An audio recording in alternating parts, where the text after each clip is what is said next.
Batman's Book Club.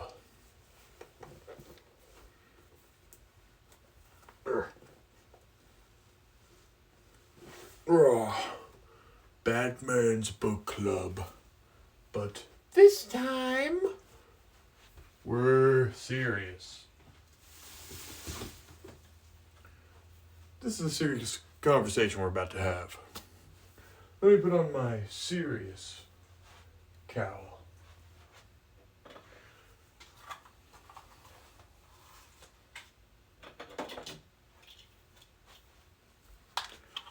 Okay, so guys, we're going to be talking about the absolute universe. We're going to be talking about that right now. So, I'm going to start off with my number one pick. My number one favorite absolute series, or volume 1, which is Absolute Martian Manhunter. Absolute Martian Manhunter went above and beyond in my brain. This is the definitive, I'll be honest, I haven't read any other Martian Manhunter stories other than this one. And I know about the character, I know bits and pieces, I know enough. But this is how you do an absolute, is how I feel. It's like a cover of a song. If you hear a cover of a song, and it's just like he's mimicking the voice, he's doing basically the same song. That's not what you want to see. You want to see it go beyond the grain, like go miles and miles above what it could be. That's what it needs to be, is something that's different. It's not something that's just, it's plain and safe. It's like, let's do Absolute Martian Manhunter. The Oreos were in it. Like, this is my definitive absolute universe thing. My number 2 absolute thing. Now, this may come as a surprise to some of yous, but I don't have the volume for it because I have all the single issues. Absolute Batman. I picked this cover. I love this cover. Absolute Batman is Batman, but he's middle class. He's 6'9" and 300 pounds of pure muscle. Now, I love Absolute Batman. I grew up with a father as a teacher. I am very proud of who I am and who my family is. But middle class Batman, middle class Absolute Batman, doing all this stuff, even though he's not well off. What's the cover of the first one? No mansion, no butler, no. This is just a man who knows what he needs to do, who knows right and wrong. He grew up with a mother and a father, but one of them was taken from him. Absolute Batman is just, I love Batman. I love Batman, and this is just a Batman that I can more kind of latch onto in a way. Like I can appreciate him more because of these little tweaks to his character.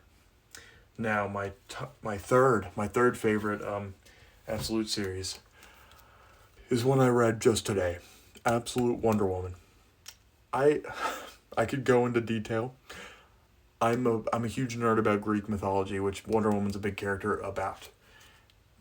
Like Martian Manhunter, I haven't read a lot of Wonder Woman stories, I'll be honest.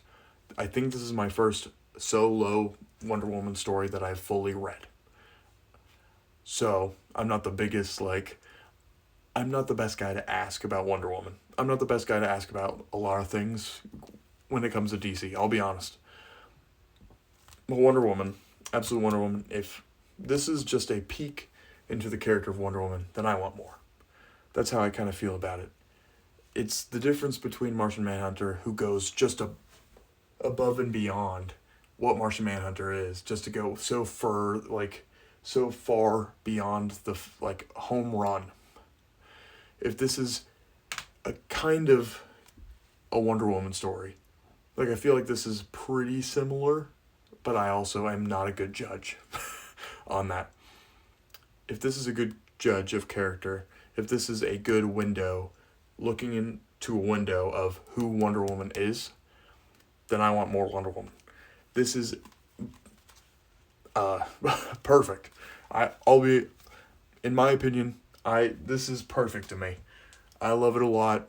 It touches on stuff. Hades is hot. Pfft, what all can you ask for? Okay. My number 4 is Absolute Flash. Absolute Flash is pretty good. I'm not as, like, I guess about it. Another character, I know enough about the Flash to get the point. I watched the CW show. I watched up until a certain episode because I was just like, it was like a emotional, like a villain that controls people's emotions, and I hate those. I just got bored of it. But Absolute Flash, I love the hip hop from Origin, present, origin, present, origin, present. Wally West being the Flash, he game ended Barry Allen. Very, very nice. I like it a lot. This one, I feel like if you were to ask me, I'd honestly put these two in the same tier. If we were doing a tier list, these would be in the same. Because I don't hate them. I don't love them. This is, I guess, a little, like, if the Flash is here and the Absolute Flash is here, I feel like it's just a kind of a diagonal line. Like, it's not like he goes out of the Flash's comfort zone. But it does enough for me to appreciate it and enjoy it. Now, Absolute Green Lantern. Is that number 5? I think so. Number 5. Absolute Green Lantern's goated. It goes beyond it does the same thing with Martian Manhunter, which is why I like Martian Manhunter and this one in the same realm. I remember reading an Absolute, I think, no, it was a Hush volume, or Hush Part 2 single issue. I read through it, and at the end of it, it had a teaser for this and Absolute Martian Manhunter, which eye catchers. I mean, after reading the Hush Part 2, anything will catch your eye. But Absolute Green Lantern, goated. Just the ominous, just gigantic ring in the town. The Black Hand, Hal Jordan. I love this book a lot. I honestly, like, Absolute Flash and this could be interchangeable to me. Either or, these are both good. These are both good. Which, Absolute Batman, pretend that I'm talking about the Zoo only, because I think that's the first volume. Oopsies. Don't pay attention to that. I think that's the first volume of Absolute Batman. I don't want to go based off of the whole series of both, because I'm not caught up with Absolute Martian Manhunter, any of them, except Batman. I'll be honest.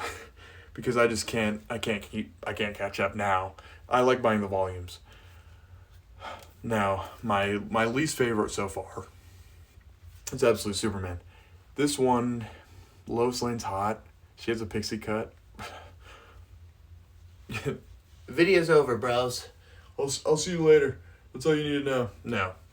So, Absolute Superman, it's pretty good. I just kind of got tired. I don't know if I just lost interest. It did the Absolute Flash thing where it goes origin, story, like present, origin, and I got tired of the origin parts. I was just like, okay, we get it. Like, your dad knew what was gonna happen. Like, I wasn't annoyed in the fact that I was like, okay, I'm closing this book. I'm just gonna put it back on the shelf. I'm gonna bring it out here and rate it. No, I finish every book I read. Every book I do on these, I finish them all. But this one was just one of those where it just felt unnecessarily boring to me. I have more Superman stories. I've only read All-Star Superman and most of World's Finest, which World's Finest writes Superman like I could read Superman for the rest of my life. But All-Star Superman's another story where it kind of dragged on for me personally. But this is my least favorite out of the Absolute series so far that are out, the volumes. I will, whenever the second volumes come out, which I think the Batman one is already, but I'll record another one of these. Yeah. Serious Batman's Book Club. Back on the shelf.